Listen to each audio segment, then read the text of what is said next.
Students, welcome to our channel Hindi Gyan Mandir. Hindi question paper మీకు semester 2 question paper last ఇయర్ది Nannaya university వాళ్ళకి చూపించడానికి మీకు ఈ వీడియో చేశానమ్మా. మీకు తెలుస్తుంది, కనిపిస్తుంది కదా. సో ఇది 23-24 క్వశ్చన్ పేపర్ అనమాట. లాస్ట్ ఇయర్ది సెకండ్ సెమిస్టర్లో Hindi Nannaya university affiliated Nannaya university వాళ్ళకి ఇచ్చిన క్వశ్చన్ పేపర్. సో 70 మార్క్స్కి మార్చడం జరిగింది. సో 70 మార్క్స్కే ఇప్పుడు కూడా మీకు ఉంటుంది. ఫస్ట్ పార్ట్ ఏ వచ్చేసి 8 క్వశ్చన్స్ ఇవ్వడం జరుగుతుంది. 8 క్వశ్చన్స్లో మీకు యానిటేషన్స్ కూడా ఉంటాయి, సందర్భ సహిత వాక్యాలు. సో అలా మీరు ఒక 5 అనేది అటెంప్ట్ చేయాలి. 4 మార్క్స్ అనమాట ఒక్కొక్క దానికి. Next part B. ఇప్పుడు చూసారు కదా, మీకు కనిపిస్తున్నాయి కదా క్వశ్చన్స్. సో అలా టచ్ చేయడం జరిగింది క్వశ్చన్స్ అన్నీ కూడా. పరిపత్ర జ్ఞాపన అయితే చాలా చాలా ఇంపార్టెంట్. ఓన్లీ అర్థే అంటే ఆ పరిభాష మాత్రమే 4 మార్క్స్కి అడగడం జరిగింది. అలాగే 10 మార్క్స్కి కూడా అడగడం జరిగింది అర్థ్ అండ్ నమూనా కూడా. మీకు ఈ వీడియోస్ కూడా మీకు అన్నీ నేను అప్లోడ్ చేశాను, లాస్ట్ ఇయరే చేశాను. సో ప్లేలిస్ట్లోకి వెళ్ళి మీరు చూసుకోవచ్చు.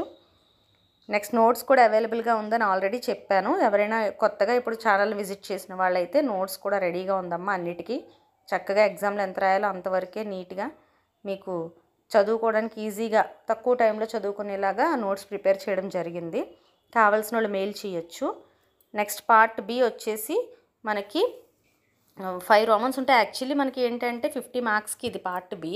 సో మనకి యూనిట్ 1 నుంచి ఒక ఎస్సే రావాలి, యూనిట్ 2 నుంచి ఒక ఎస్సే రావాలి. బట్ లాస్ట్ టైం ఏమైందంటే యూనిట్ 1 అనేది స్కిప్ చేసి యూనిట్ 2 నుంచి ఒక ఎస్సే ఇవ్వడం జరిగింది స్టార్టింగే.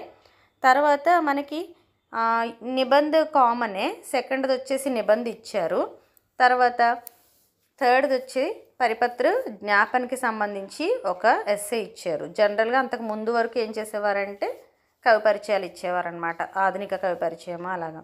సో నెక్స్ట్ ట్రాన్స్లేషన్ అనేది ఇంగ్లీష్ మాత్రమే ఇచ్చి హిందీలో రాయమని అడిగేవారు. బట్ ఇక్కడ ఏంటంటే లాస్ట్ ఇయర్ ఇంగ్లీష్ ఇచ్చారు, అలాగే హిందీ కూడా ఇవ్వడం జరిగింది. అంటే ఇంగ్లీష్ ఇచ్చిన దాన్ని మీరు హిందీలో రాయాల్సి ఉంటుంది, హిందీ ఇచ్చిన దాన్ని ఇంగ్లీష్లో రాయాల్సి ఉంటుంది. లాస్ట్ ఇయర్ వాళ్ళు కొంచెం లక్కీ కనుక ఏదో అన్ఎక్స్పెక్టెడ్గా 2 to 3 ఆన్సర్స్ అక్కడే ఇవ్వడం జరిగింది. బట్ మొత్తం అన్నీ కాదు. ఈసారి అలాగే ఇస్తారనేది ఏమీ లేదు. బట్ మీరు బాగా ప్రిపేర్ అయ్యి వెళ్ళాలి, అన్నీ కూడా ఇంపార్టెంట్ క్వశ్చన్స్ అన్నీ కూడా. ఓకే అమ్మా. సో ఇది question paper, last year question paper అయితే ఇది నన్నయ్య యూనివర్సిటీ వాళ్ళకి. So all the best. ఎక్కువ టైం లేదు ఎగ్జామ్స్, వితిన్ 1 month or 2 monthsలో ఎగ్జామ్స్ అనేవి స్టార్ట్ అవుతాయి. బాగా ప్రిపేర్ అవ్వండి, ముందుగానే మెటీరియల్ తీసుకోండి, ఇంకా మీకు ఈజీగా అవుతుంది, ప్రిపరేషన్కి టైం ఉంటుంది. Okay, all the best all of you. Bye.